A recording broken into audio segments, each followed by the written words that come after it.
annonce qu'Emmanuel Macron va faire une entrée fulgurante. Le jeune homme pressé devient à 32 ans associé gérant de la banque Rothschild, le nec plus ultra de la banque d'affaires. En coulisses, la dynastie Rothschild est sans aucun doute la famille la plus puissante de la Terre. Maintenant, regardez bien ça. On peut voir que ce sont des Illuminati qui tirent les ficelles, les preuves sont partout, il suffit d'y prêter attention. Je crois qu'Emmanuel Macron a tout à fait le talent pour être un présidentiable un jour. J'irai même plus loin. Je crois que je connais celle qui viendra après lui. Alors vous avez des grandes familles qui sont consacrées à Satan au plus haut sommet des Illuminati, notamment les familles Rothschild. En quoi son métier de banquier d'affaires peut aider Macron à être efficace en politique? On y apprend l'art de la négociation. On est amené aussi beaucoup à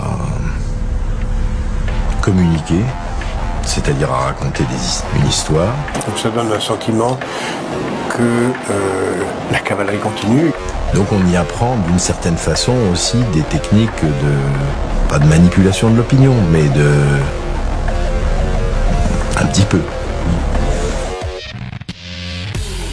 La pyramide est le signe de la puissance. La pyramide de Ponzi est encore là et la croissance virtuelle va continuer. Maintenant, c'est tout. Vous parlez de prêtres druides et ensuite vous parlez des Rothschild, des Rockefeller. Dites-vous que les Rothschild et les Rockefeller, les chefs de ces grandes familles-là et d'autres, sont des prêtres druides? Ils ont des prêtres druides à leur service. Please welcome to the stage for the third Rothschild Foundation lecture, Marina Abramovich.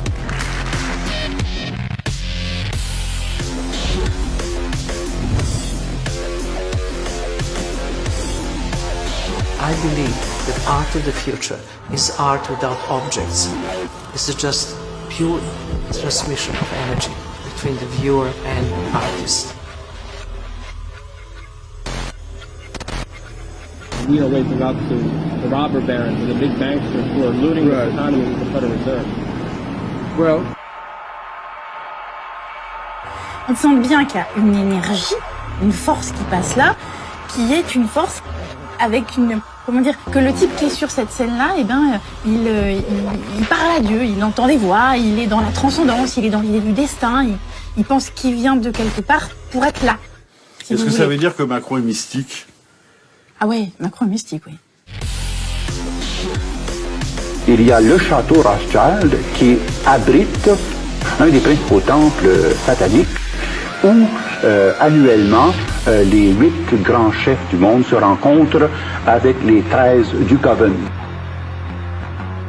Depuis que je suis rentré dans le champ politique, je vis ça comme une mission. Et ce sont les mêmes 13 prêtres druides qui sont les personnes consacrées au culte de Satan et qui doivent présider au contrat satanique à l'intérieur et de la franc-maçonnerie et des Illuminati. La conviction qu'il existe une transcendance. Parce qu'au sommet, franc-maçon et Illuminati se confondent. Quelque chose qui dépasse,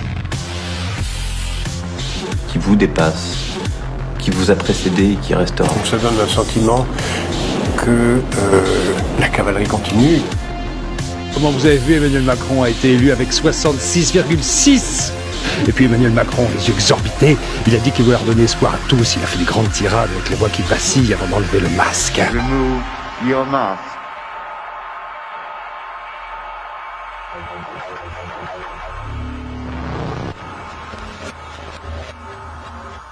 Le geste que fait le chef de l'État, c'est celui qui représente la Tour Eiffel en langage des signes. Bref, rien à voir avec les Illuminati. But really what you're looking at here is known as the triangle of manifestation. It is an occult practice to invoke or evoke an entity into a group or a person or anyone in front of them. You do that? What is that? That's the Rockefeller sign. Oh, look at me. En latin, Lucifer, ça veut dire celui qui apporte la lumière. On ne